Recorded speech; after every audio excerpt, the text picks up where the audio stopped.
পূর্বনির্ধারিত কর্মসূচি অনুযায়ী জুলাই গণঅভ্যুত্থানের আলোচিত ছাত্রনেতা ও ইনকিলাব মঞ্চের আহ্বায়ক শহীদ শরীফ ওসমান হাদির কবর জিয়ারত করতে রওনা হয়েছেন বিএনপির ভারপ্রাপ্ত চেয়ারম্যান তারেক রহমান।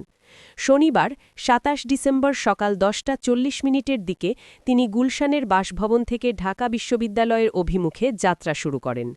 তারেক রহমান ঢাকা বিশ্ববিদ্যালয় এলাকায় পৌঁছে শহীদ শরীফ ওসমান হাদির কবরের পাশে দাঁড়িয়ে শ্রদ্ধা নিবেদন করবেন এবং তার রুহের মাগফেরাত কামনা করে মোনাজাত করবেন।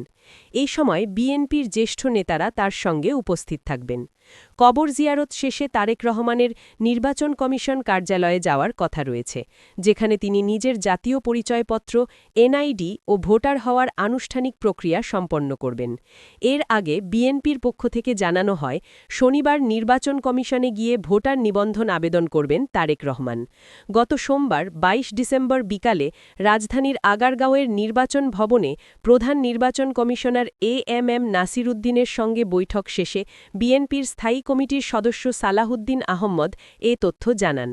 সালাহউদ্দিন বলেন, শনিবার নির্বাচন কমিশনের কার্যালয় খোলা থাকবে এবং ওই দিনই তারেক রহমান ভোটার হওয়া, ভোটার আইডি ও জাতীয় পরিচয়পত্র সংক্রান্ত সব কার্যক্রম সম্পন্ন করবেন। ইনকিলাব মঞ্চের মুখপাত্র শহীদ শরীফ ওসমান হাদি হত্যার বিচারের দাবিতে শুক্রবার দুপুরের পর থেকে রাজধানীর শাহবাগ মোড় অবরোধ করে আছে ইনকিলাব মঞ্চ। একই সঙ্গে শাহবাগেই রাতে অবস্থান করার ঘোষণা দিয়েছে আন্দোলনকারীরা। শুক্রবার ২৬ ডিসেম্বর জুমার নামাজের পর ইনকিলাব মঞ্চের নেতাকর্মী সহ সাধারণ শিক্ষার্থী ও জনতা ঢাকা বিশ্ববিদ্যালয়ের কেন্দ্রীয় মসজিদ থেকে বিক্ষোভ মিছিল নিয়ে শাহবাগ মোড়ে এসে অবস্থান নেয়।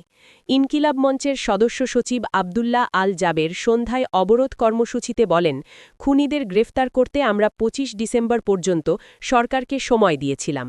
সরকার ব্যর্থ হয়েছে। এখন লাগাতার আন্দোলন চলবে। সরকার ওসমান হাদির নিরাপত্তার ব্যবস্থা করতে পারেনি।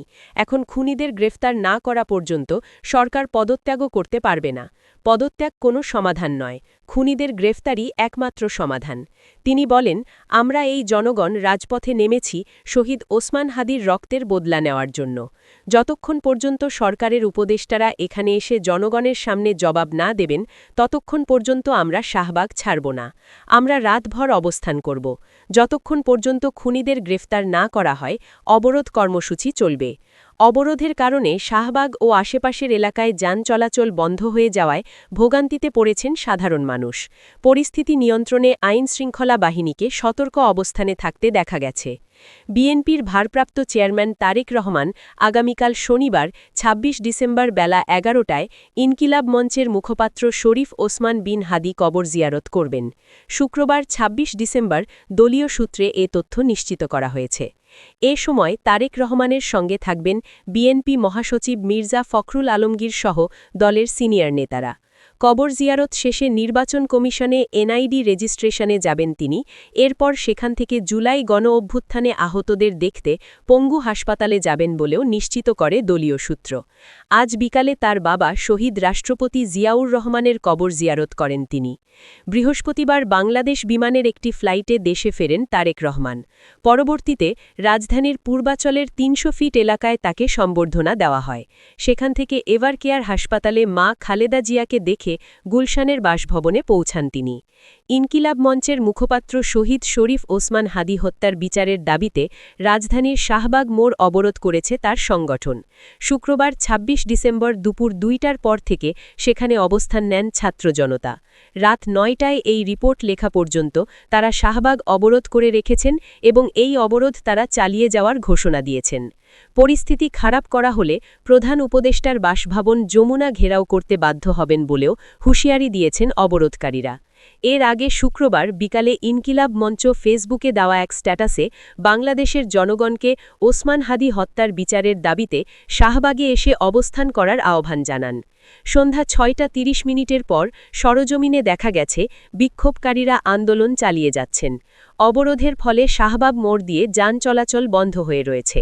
কর্মসূচিতে সংগঠনের সদস্য সচিব আবদুল্লাহ আল জাবের বলেন, যতক্ষণ পর্যন্ত শহীদ হাদি হত্যার পেছনে যারা জড়িত, যারা পরিকল্পনাকারী, হত্যাকারী, তাদের সবাইকে গ্রেফতার না করা পর্যন্ত আমরা রাজপথ ছাড়ছি না। আমাদের আর ঘরে ফিরে যাওয়ার সুযোগ নেই। আজকে শাহবাগ অবরোধ করেছি, আগামীকালও করা হবে। সারা বাংলাদেশ থেকে জনতা আসছে। কর্মসূচিতে অংশ নেওয়া হাদির ভাই শরীফ ওমর বিন হাদি প্রয়োজনে প্রধান উপদেষ্টা অধ্যাপক মুহাম্মদ ইউনুসের বাসভবন যমুনা ঘেরাও করার হুমকি দেন।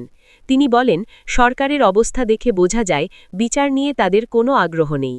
ওসমান হাদির বিচারের দাবি এখন বাংলাদেশের 18 কোটি মানুষের দাবি। আমরা রাজপথে নেমেছি, বিচার না হওয়া পর্যন্ত আমরা ঘরে ফিরব না। আমরা আরও কঠিন কর্মসূচি ঘোষণা করতে বাধ্য হব। রাষ্ট্রের পরিস্থিতি খারাপ হওয়ার আগেই বলে দিতে চাই, আমাদের বাধ্য করবেন না ক্যান্টনমেন্ট বা যমুনা ঘেরাও করতে। পূর্ব ঘোষণা অনুযায়ী শুক্রবার জুমার নামাজের পর শাহবাগ অবরোধ করে বিক্ষোভ কর্মসূচি শুরু করে ইনকিলাব মঞ্চ। এই কর্মসূচিতে যোগ দিয়েছেন বিভিন্ন শ্রেণী পেশার মানুষও। টানা 5 ঘণ্টা ধরে অবরোধ চলতে থাকায় আশেপাশের রাস্তায় যানজট দেখা যায়। গত 12 ডিসেম্বর দুপুরে রাজধানীর বিজয়নগর এলাকায় গুলিবিদ্ধ হন ওসমান হাদি। এরপর প্রথমে তাকে ঢাকা মেডিকেল কলেজ হাসপাতাল এবং পরে এভারকেয়ার হাসপাতালে নেওয়া হয়। সেখান থেকে উন্নত চিকিৎসার জন্য 15 ডিসেম্বর নেওয়া হয় সিঙ্গাপুরে। সেখানে চিকিৎসাধীন অবস্থায় 18 ডিসেম্বর তিনি মারা যান।